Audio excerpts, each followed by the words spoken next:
Happy birthday! Anak, regalo ni nanay sa'yo. Nay, sasama na po ako sa inyo. Ayoko na po umuwi kay Tito Narding. Bakit anak? May problema ba?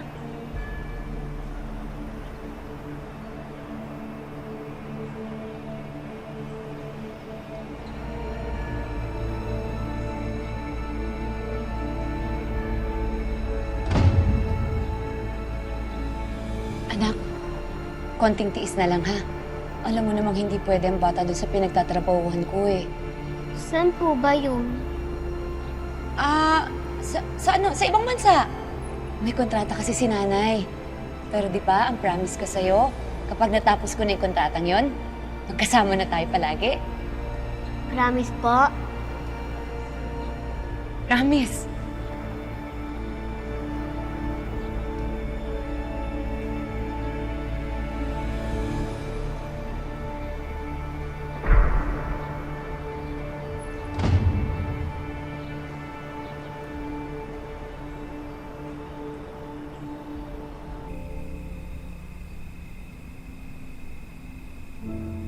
Hindi ko nga po alam kung paano ko siya hanapin eh.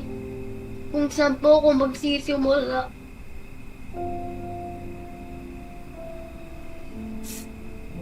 Joy, kung meron pala kayong usapan ng nanay mo na magkakasama kayo, paano ka napadpad sa mga mabilis mo?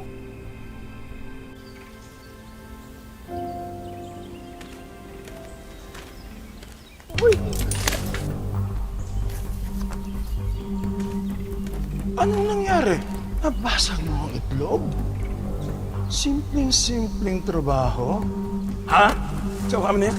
Ha? Hindi mo magawa ng tama? Tama na po! Tama na po. Ha? Tama na! Tama na! Wala sa buhay ko eh. Ikaw! O yan, sige. Yan, sige. Sige. Masagin mo na. Yan. Sige.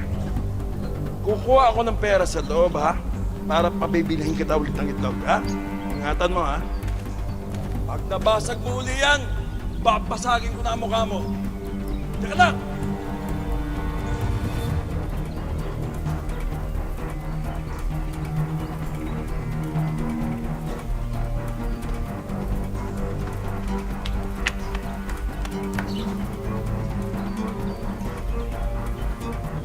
Ito na yung... Saan napunta yung bata? Bunjay!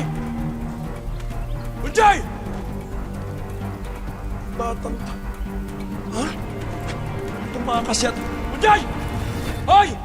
Sumakay po ako ng truck ng gulay. Nagpalaboy-laboy po ako doon. Doon ko na po nakilala si Mama Bells. Sabi po ni Mama Bells, tutulungan niya raw ako hanapin si nanay. Kaso, wala na po si Mama Bells eh.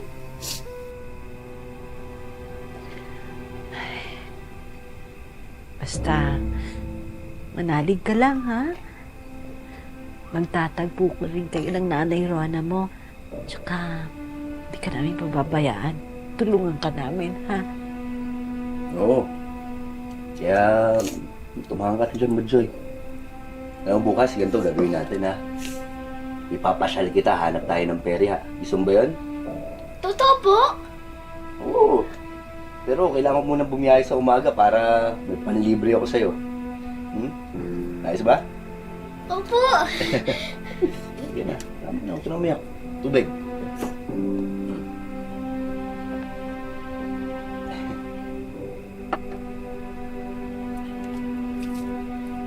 Swerte ko po, nakilala ko po kayo ni Nay Alma. Ang bait niyo pong tao. Joy, tumahan ka na.